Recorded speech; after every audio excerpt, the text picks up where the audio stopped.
through the looking glass here, people. This is Bizarro World. Hold my hand and we'll make it through together.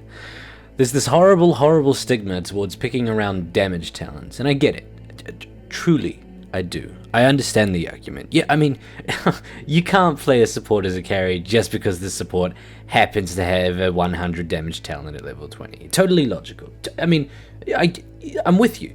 Supports are all about the ability to achieve their goals without farm. I absolutely agree with you. It's silly to build around a talent that comes on so late when it's absolutely possible in this day and age to end a game 5 levels before that.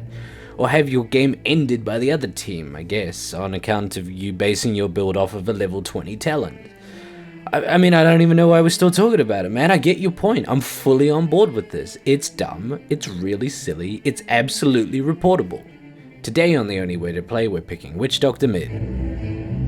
Witch Doctor has a plus 75 damage talent at level 10, dude. Level 10! You know how fast you can get to level 10? This isn't an ultra late game cross fingers and hope to get there sort of thing. This is something that you can achieve every single game, you know? I mean, damn, dude, some games still have their laning phase going by the time you hit level 10. Level 10 is absolutely something that we can hit. Witch Doctor is already an absolute lane winner. He has high damage, a good stun with a bit of a high skill floor, I guess, and amazing harassment or healing, depending on what you want.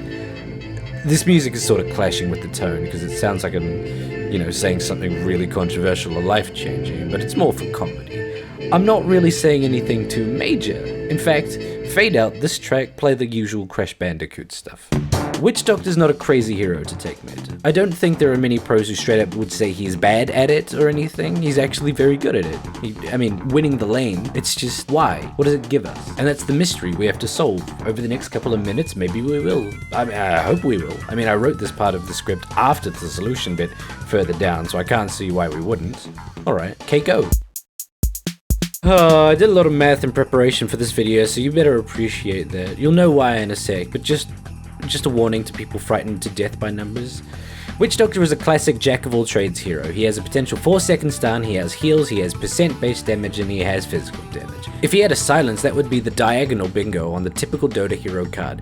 So, again, it begs the question, when do you pick him? If he's got all of that and not picked every single game, then what qualifies him being picked? So let's look at it from the perspective of the thing that Witch Doctor does better than anyone else, right? That might start us off. Witch Doctor is the greatest counter of all to tanky, high strength, high HP, high damaging heroes. Top of the list would be Spectre, but heroes like Underlord, Dragon Knight, Wraith King, I mean, effectively every single strength hero. I guess that's sort of safe space. Maledict is one of the most sleeper spells in the game right now, bar none. I mean, if you could think of a more underappreciated and misunderstood spell, I'd love to hear it. For now, all you need to know is to heroes with a lot of health, it deals a lot of damage. Under that would be heroes with low armor and heroes who can't burst you down, or really burst anyone down. The longer a fight goes, the more effective HP your entire team has. And then a special slot right there for Io, who has the added benefit of constantly bringing on a leash, a handy balance target for paralyzing Cask. On the flip side though, any hero with more than one ally pretty much negates Cask entirely, so Brood, PL, Manta Style. Actually yeah, Manta Style works doubly because he's also countered by Dispels. And yet, with all of this, he's still the 29th most played hero, making him the 3rd most played support. Yeah, that makes sense. Except, oh yeah, I guess we're not playing him as a support right now, whoops. Weirdly, I'm making this guide after patch 7.14, where Maledict was absolutely blasted and given a 50-second cooldown at level 1. But turns out it doesn't really matter because this is the build. It actually helped cement this as the build. Before 7.14, there was a debate between maxing Cask and maxing Maledict. I guess this is one way to solve it. Ta-da! Although this isn't gospel, you can still get Maledict first and immediately start harassing if you don't think you're going to need a stun. But Death Ward every level, you know, typical old stuff, and of course at level 10, the 75 damage talent. But first, Paralyzing Cask has a bounce range of 575, travels at 1000 units a second, pauses for 0.3 seconds after every hit, and can bounce 8 or 10 with talent times. It also deals 50 damage a bounce to heroes, but 150 damage a bounce to creeps. So with all of this, not only can it solely decimate a creep wave, it can also potentially stun 2 hero targets just under 5 and 4 seconds continuously each. There's only 0.1 seconds of overlap between each bounce. 5 and 4 seconds, that's more than Shackle Shot. That's more than most ults, dude. The drawback is that it takes a lot of practice and know how to pull it off, and it is easily counterable if the enemy knows what they're doing. So that's right, dudes, listen up. It's a spell that is countered by smart enemies. enemies. It's an uncounterable spell. Voodoo Restoration doesn't interrupt channeling, which is important. You can turn it on during Death Ward. Without talents, it deals a static 40 health per second at the cost of 20 mana per second, but it costs 50 mana to turn on, which means you benefit from leaving it on when it's not doing anything for 4 seconds, rather than turning it off and on again. Unless you're an ability draft in 2013. Remember the days of Voodoo Restoration Aftershock, folks? Maledict is...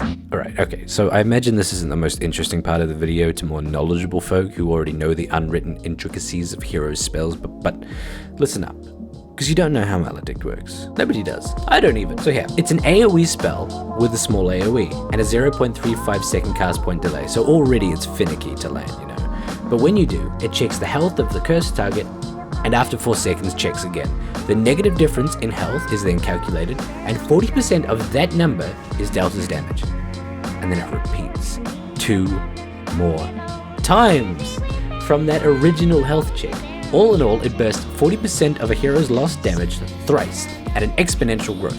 I mean, look at it like this. It factors in the damage Maledict itself deals in previous ticks. So that means all of the damage that you deal before that first tick is effectively amplified by 120%, right? I mean, that must be right? 40%, 40%, 40%, yeah. And it also additionally has a DOT tick of 28 damage every second, 336 damage over 12 seconds. All of this means that the more damage you deal in between directly after you cast Maledict and directly before the first tick, the greater damage in total. And all of this is just a way to justify saying, let's get Dagon 5. But before that, Death Ward is a spell with a 0.22 second attack rate, meaning in 8 seconds it can attack 36 times at 150 damage per attack. That's 5,400 physical damage. If you select Ward, you can manually make it target people, otherwise it just auto-attacks the closest unit. And to talk about talents, we're gonna have to talk about why we're taking Witch Doctor mid. So let's do that in the item build. So yeah, we're taking Witch Doctor mid, and not just to be a contrarian, but I know I can't just say that without backing it up, so yeah. Like most int mids, we build Fairy Fire, Null, and Iron Branch, swapping out bit by bit for more regen if we need it. Witch Doctor, right off the bat, has 65 damage at level 1, which is already more than most melee heroes. Unlike most melee heroes though, he also has a range of 600. We don't need to spend mana to last hit, but you can if you want to. That means also if we want to, all mana can go towards Maledict Harass, which is easier to land because the guy is right there, standing perfectly still, trying to out-CS you. Throw Maledict on him, and then proceed to attack him constantly. The greatest thing about you not knowing what Maledict does is that your enemy doesn't know either, and just immediately runs back, not knowing how much damage he can feasibly take and still be fine. There. Your lane's won. If you want to kill the guy, power through every melee creep so there's only him and the ranged one. Maledict, then Cask. It'll bounce to the creep, then back to him, on and on and on. After Death Ward's up, he really can't farm at all. And here's the challenge. With complete free farm now, and the ability to buy any item, which item do we not buy? Witch Doctor's considered a poor core on the fact that he doesn't have really anything to do after he's gotten items. But maybe that's just because nobody's buying the right items. Buy Treads, then Dagon, then absolutely whatever your team needs, picking up another level of Dagon every so often. Yeah. At exactly 1000 HP and normal magic resistance and regen, any hero will die to a Maledict plus level 1 Dagon. Any hero. At 1200 HP, any will die to Maledict and level 2 Dagon. At level 3 Dagon, it's 1400 HP. With a level 4 Dagon, 1600 HP. And finally, at level 5, it's 1800. And that's raw. That's the actual stats. Factor in a single auto attack at the start and these numbers grow exponentially. Factor in a second of Death Ward and a couple of casks. You can see how this could get out of hand, right? Yeah. I could show examples of everything in Maledict, but for your consideration, this is Witch Doctor with absolutely no items but Dagon 5 and his level 10 75 damage talent and level 20 Maledict tick, which just adds 1. And that's a guy with 6.3k HP.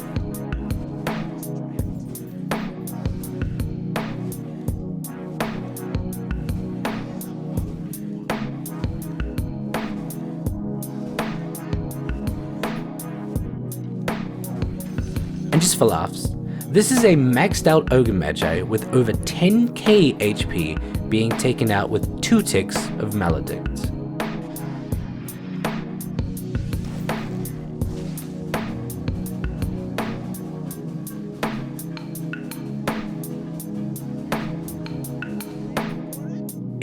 good.